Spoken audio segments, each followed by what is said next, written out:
আমি চাচ্ছি কাজ করতে। আমি চাই মহিলাদের জন্য, আর আমি 30 বছর ধরে মহিলাদের জন্য এবং মেয়ে বাচ্চাদের জন্য কাজ করে আসছি একটা ইন্টারন্যাশনাল প্ল্যাটফর্ম থেকে। তারা আমাকে ভোট দিয়ে গভর্নর বানিয়েছে 4টা দেশের, বাংলাদেশ, ইন্ডিয়া, শ্রীলঙ্কা অ্যান্ড নেপাল।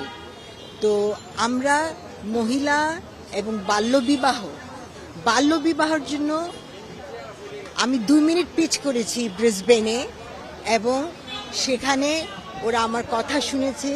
13টা দেশের মধ্যে বাংলাদেশকে ওরা ইনক্লুড করেছে। বাগেরহাটে $500,000 দিয়েছে জনটা ইউনাইটেড নেশনসকে, UNHCR সেটা নিয়ে কাজ করছে বাগেরহাটে বাল্যবিবাহ বন্ধ করার জন্য। আমি মহিলাদের জন্য আমি কাজ করব। আমি চাই আমাদের চুপ থাকার বয়স, মানে টাইম চলে গেছে। এখন কথা বলতে হবে, আমাদের প্রেজেন্সকে দেখাতে হবে যে না আমরা পারি। আসলে আমি একজন নির্যাতিত, কারণ 1/11 থেকে শুরু করে বর্তমানে 5ই আগস্ট পর্যন্ত আমি আন্দোলন সংগ্রামে ফুল টাইম মাঠে ছিলাম, এবং আমি জানি আসলে তৃণমূলের যে হাহাকার, তৃণমূলের সাথে কাজ করার সে অভিজ্ঞতা আমার রয়েছে। আমি বিশ্বাস করি যে দল যদি আমাকে দায়িত্ব দেয়, আমি তৃণমূলের সাথে মিশে থেকে তৃণমূলের জন্য কাজ করতে পারবো। আর আমি একজন ব্যক্তিগতভাবে একজন আইনজীবী, আমি নারীদের জন্য কাজ করি, এবং ভবিষ্যতেও আরো সম্প্রসারিত হবে যদি আমার দল আমাকে কোনো দায়িত্ব দেয়। আমি নারীদের জন্য কাজ করতে চাই। আমি দল যদি আমাকে নির্বাচিত করে সংরক্ষিত আসনে মহিলা এমপি হিসেবে, আমার এলাকা হচ্ছে শরীয়তপুর। আমি এই এলাকা অনেক জনপদ, অবহেলিত একটা জনপদ। সেই অবহেলিত জনপদে যেই সব মহিলারা আছে তারা আইনি, আমি একজন ছাত্রনেত্রী, আর আমি হচ্ছে জেলা দায়রা জজের একজন অ্যাডভোকেট। তো আমি অ্যাডভোকেট হিসেবে আমি যে আমার জেলায় যে সব অবহেলিত মহিলারা আছে, দুস্থ মহিলাদের আছে, তাদের আইনি সহযোগিতা দিব। এবং দল যদি আমাকে মনোনয়ন দেয় বা নির্বাচিত করে সংগঠিত আসনে এমপি হিসেবে, তাহলে আমি অসহায় মহিলাদের নিয়ে কাজ করব, এলাকার জনগণকে নিয়ে কাজ করব। আমি আশা করছি, আমি দলের দুর্দিনে ছিলাম, অনেক কষ্ট করছি, সংগ্রাম দলের আন্দোলনে ছিলাম। দল যদি আমাকে মনে করে, প্রত্যাশা আমি করি যে দল আমাকে অবশ্যই নমিনেশন দিবে। আমি দলের জন্য এবং আমার প্রিয় নেতা, আমাদের মাননীয় প্রধানমন্ত্রী এবং বিএনপি চেয়ারম্যান তারেক রহমানের 31 দফা যে কর্মসূচি আছে, সেটার সঙ্গেই করে কাজ করব আমি। এবং নারীর যে উন্নয়ন, নারীর যে ক্ষমতায়ন, আমাদের নারীরা আমরা অনেক পিছিয়ে আছি। এইটা হলে আমরা নারীদের যে ক্ষমতায়ন, সেটা আমরা কাজ করতে পারবো, নারীর উন্নয়ন করতে পারবো। এবং ফ্যামিলি কার্ড, যে একদম নারীর ক্ষমতায়নে যে ফ্যামিলি কার্ড দেওয়া হচ্ছে, সেটাও আমরা করতে পারবো। আমি চিটং থেকে আসছি, চিটং মিরাসরাই 1।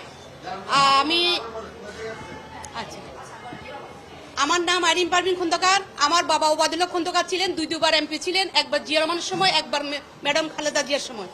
আমি ওই এলাকা থেকে ফরম নিলাম, বাবার অনুসারীতে কাজ করব। বাবা যেমন স্কুল, মসজিদ, মাদ্রাসা, অসহায় মানুষের জন্য কাজ করছে, আমি একটা হসপিটাল দিচ্ছি। ওই হসপিটালের জন্য আমি ইনশাল্লাহ কাজ করব। বেকার যুবতীদের, তাদের জন্য আমি একটা কর্মসংস্থানের ব্যবস্থা করব। ইনশাল্লাহ আমি আপনাদের দোয়া সাকসেস হব। আমি 1988 সাল থেকে বাংলাদেশ জাতীয়তাবাদী ছাত্র দলে করে এসেছি। 91-92 শেষে আমি ইডেন কলেজ ছাত্র সংসদে ভোটে নির্বাচিত সাধারণ সম্পাদক হয়েছে ছাত্র সংসদে। তারপরে আমি শহীদুদ্দিন চৌধুরী এনইর কমিটির সদস্য। 96 হাসিনা বিরোধী আন্দোলন করেছি। সোহেল পিন্টু কমিটির সহসাধারণ সম্পাদক, পিন্টু লালটু কমিটির যুগ্ম সম্পাদক, এবং 1/11 আমি ইমার্জেন্সি ভঙ্গের দায় মামলার আসামি হয়েছি। বর্তমানে জাতীয় নির্বাহী কমিটির সদস্য, 8ম সংসদের সাবেক এমপি সাইমুন বেগম। আমি কল্যাণপুর এলাকায় থাকি। আমি আওয়ামী লীগের নির্যাতনের শিকার হয়েছি। আমি 3 বছর কেরানীগঞ্জ আটিবাজার লুকিয়েছিল আত্মগোপন করে।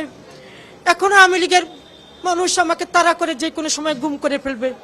আমি মাননীয় প্রধানমন্ত্রী, আমার চেয়ারম্যান তারেক রহমানের কাছে আমি মনোনয়ন প্রত্যাশা করেছি। লক্ষ্মীপুর জেলা থেকে উনি আমাকে মনোনীত করবেন। আমি দেশনেত্রী বেগম, মরহুম দেশনেত্রী বেগম খালেদা জিয়ার অত্যন্ত কাছের ছিলাম। আমি 1 মিনিটও দলের বাইরে ছিলাম না। দল করে 24 ঘন্টা আমি হাসিনা বিরোধী, আরশাদ বিরোধী, 1/11 আমি যখন আমাদের সংগঠনে বিএনপি বাংলাদেশ জাতীয়তাবাদী দলের যখন ক্রাইসিস মুহূর্ত, তখন আমি ফুল টাইম খন্দকার দেলাওয়ার হোসেনের সাথে তার বাসায় ব্রিফ করেছি এবং মাঠে ময়দানে ছিলাম।